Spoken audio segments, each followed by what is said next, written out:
Listening Section 1. In a moment, you are going to hear a conversation between two friends, Mitchell and Lucy, about how to get from Narita Airport in Tokyo to the downtown area. Before you listen, you have some time to look at questions 1 to 10.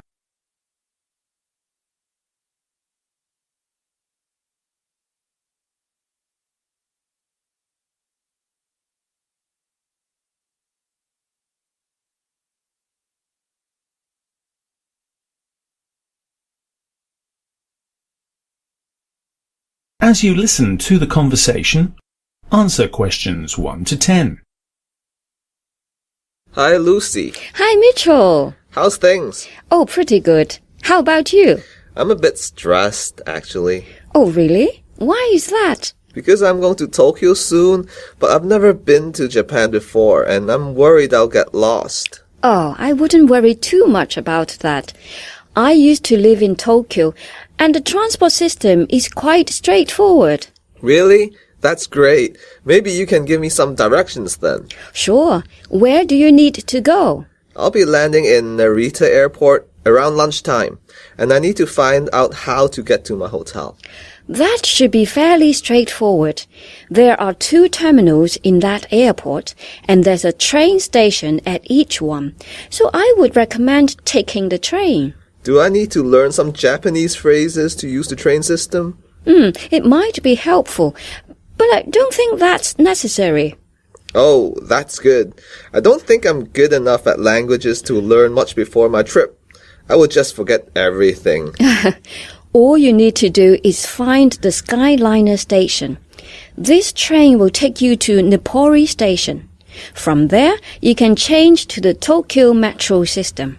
I see. And will that take me to my hotel? Well, that depends. Which hotel are you staying at? I can look up the address for you. Oh, right. Sorry. I'm staying at the Sheraton Miyako Hotel. I see. Let me just see where that is. I think it's near the water somewhere. Yes, it is. You can see it here on the map. It's in the Minato district. I see. Is that easy to get to? Yes, it's straightforward. Once you get to Nippori Station, you can change to the Yamanote line. How would I find that? Oh, don't worry. All the signs are in English as well as Japanese, so you should be able to find your way easily. That's a relief. The electronic schedules may only be in Japanese though. I can't quite remember now, but the trains are quite frequent, so you shouldn't need to rely on that. Okay, once I get on the Yamanote line, where do I go from there? You should take that train to Komagome Station and then change again to the Namboku line. Is that far? Not far at all. From Nippori to Komagome Station is only 3 stops. Sounds good. Once you get on the Namboku line, it's 12 more stops to Shirokanedai Station. And that is where my hotel is? Yes, it's about a 5-minute walk from that station. That's fantastic. Thanks so much for your help. Not at all. My pleasure. Enjoy your trip. I will. Thanks again. That is the end of Section 1. In the real listening test, you would now have half a minute to check your answers. Listening Section 2.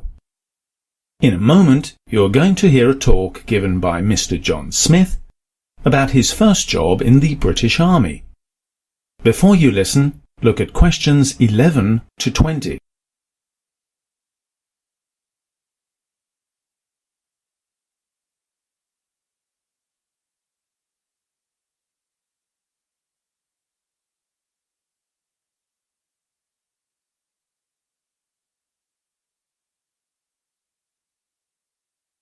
As you listen to the talk, answer questions 11 to 20.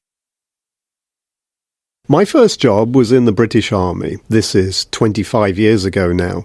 And I was a paratrooper.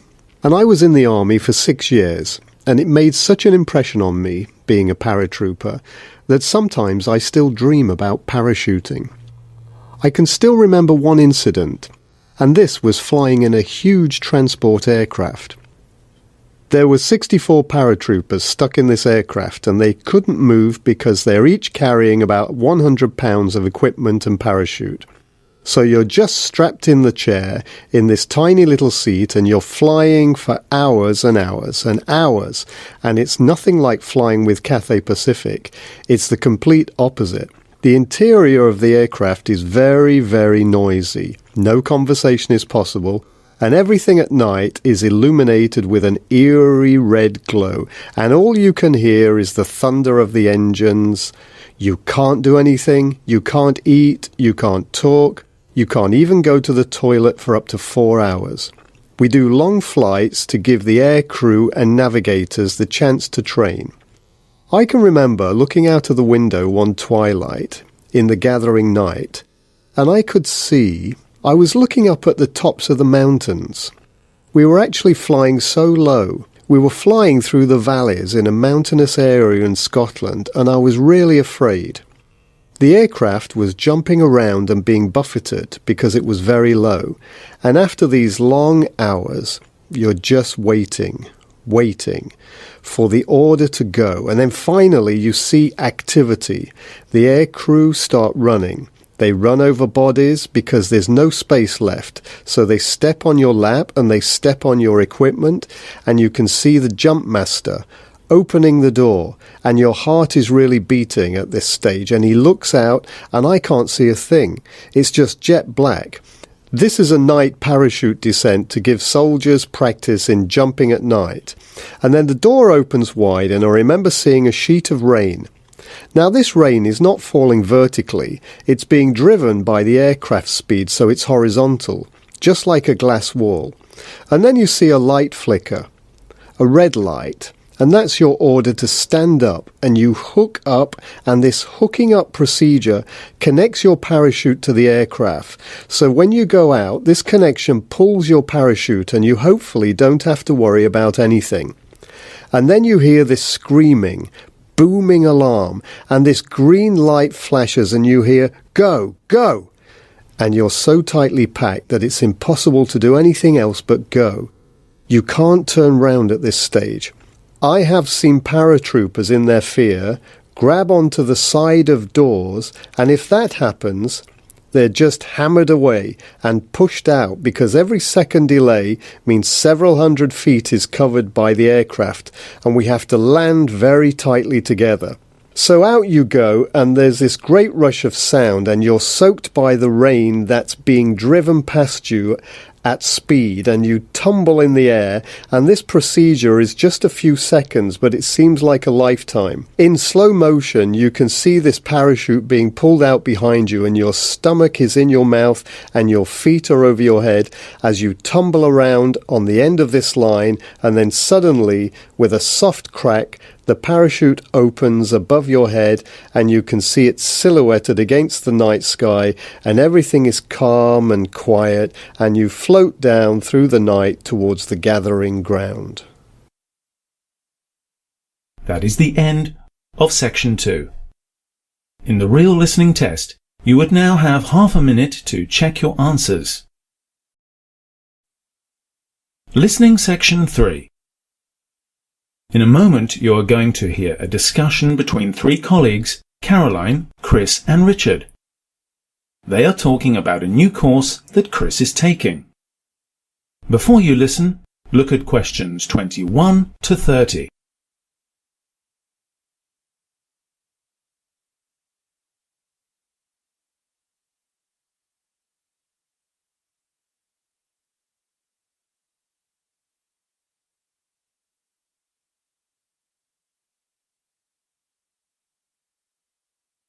As you listen to the discussion, answer questions 21 to 30. Hi Chris, how's it going? I hear you started your new course on, what is it, Chinese traditional medicine? Hi Caroline. Yes, that's right. Well, kind of. Actually, I'm going to specialize in acupuncture. I've never been sure exactly what traditional medicine involves. Can you explain it to me? Okay. Basically, traditional medicine is about the whole or entire system or person. Traditionally, the Chinese regarded a person as an integrated body, mind, and spirit. So traditional medicine takes the whole physical, mental, and emotional entity of a person into account. It places more emphasis on overall health and well-being. I thought Western medicine did that too. Not really. Conventional Western medicine is symptomatic. It tends to diagnose and treat specific symptoms or refer patients to specialists who are expert in one field, say cardiology or urology. They can treat a heart or kidney problem very effectively, but don't necessarily relate their diagnosis and treatment to the whole person or to their lifestyle habits. Well, so what? A sick person just wants to feel better, don't they?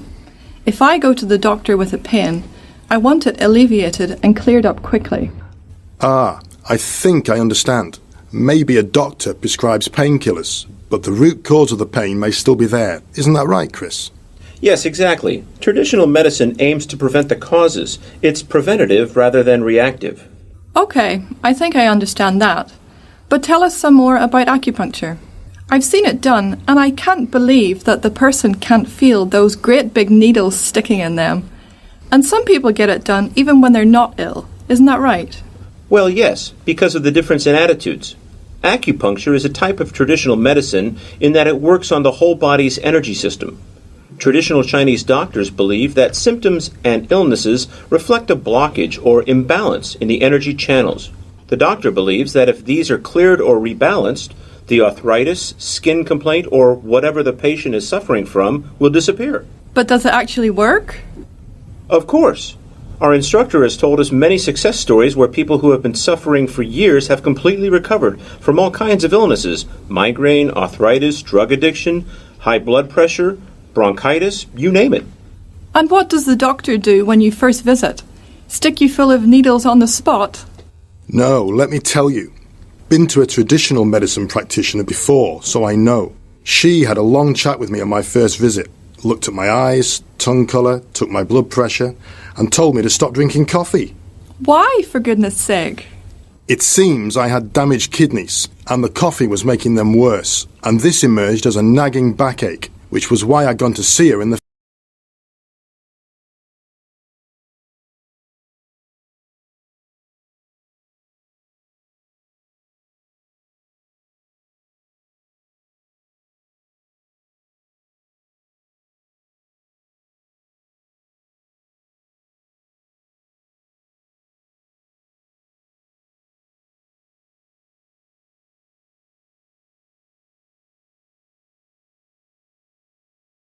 place. Well, okay. But I still think Western medicine is a good quick fix, especially in accidents and emergencies. Acupuncture is really a preventative thing rather than a reactive treatment, isn't it? It's not crisis management. But is that why people get acupuncture treatments, even if they're feeling okay? Yes, exactly. In China, people only used to pay the doctor when they were feeling well and not manifesting any symptoms. They would go to visit the doctor 4 or 5 times a year, but if they fell ill, they'd stop paying the doctors. And the doctors had various methods of keeping people well. Acupuncture was one, massage another, diet a third, and so on. I've heard that it's all connected with the Taoist laws of the universe or something. Does your course explain any of that? Well, the idea is that if you live in harmony with the natural world, eating nutritious, non-junk food, getting enough sleep when it's night, waking and exercising when it's morning, and so on, then you're less likely to fall ill in the first place. I have to say my life in Hong Kong isn't really all that natural. I work long hours sitting hunched over a computer, rush out at lunchtime for a McDonald's or a KFC, have a drink and a cigarette with my friends at happy hour, before I go home and stay up late playing computer games. Mind you, I am too fat and my hair's falling out. Yes, Westerners, especially men, tend to struggle on until they fall over and get carted off to hospital or drop down with a heart attack. You'd better change your ways and start taking a bit of responsibility for your own health. Yes, maybe this is my chance to start a new, purified, elevated existence. Let me know if you need someone to practice on, Chris. I wouldn't mind being a guinea pig. When will you be a fully qualified acupuncturist? The course is quite long, actually. I'm studying for a diploma, and the whole course takes 3 years part-time. But I'll be taking on volunteers in a few months' time. I know the needles look daunting, but all the students on the course had acupuncture themselves in the first 2 weeks, and I promise you, you don't feel a thing.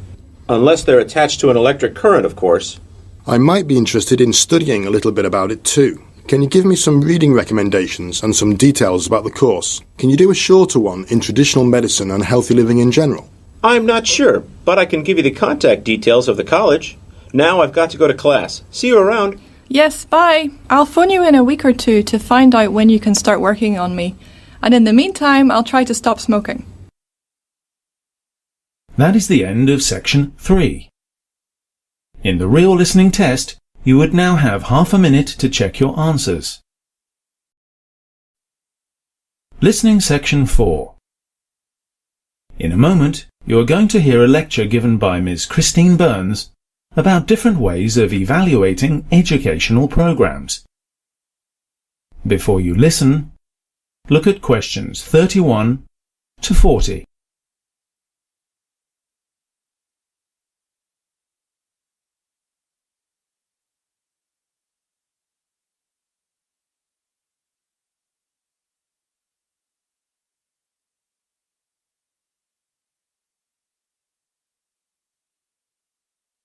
As you listen to the lecture, answer questions 31 to 40. Okay, I'm going to talk today a little bit about program evaluation. A number of different ways have been developed to evaluate learning programs of various types, but I think we can identify 6 major approaches, and these are the systems approach, objectives approach, goal-free approach, decision-making, expert, and responsive. So first, the systems approach.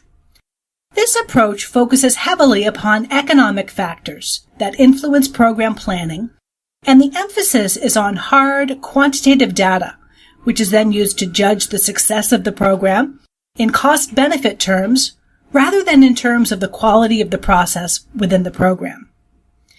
Secondly, the objectives or goal approach, which was first developed back in the 1940s. This involves the identification of explicit, measurable program objectives, and it then compares and validates these objectives against performance data to determine the extent to which the objectives have been achieved throughout the program. Thirdly, goal-free approach. This is basically the opposite of the objective-focused approach that I mentioned before. It suggests it is the evaluator's job to look for effects that the researcher did not expect or notice. In other words, those effects which are not related to the objectives or goals of the program. It's the so-called side effects, whether good or bad, it's argued, that often wholly determine the outcome of an evaluation. Fourthly, the decision-making approach.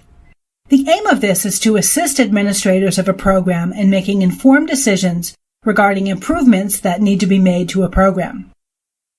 Fifthly, the expert approach, which often takes the form of an external panel verifying a self-report done by the program operators.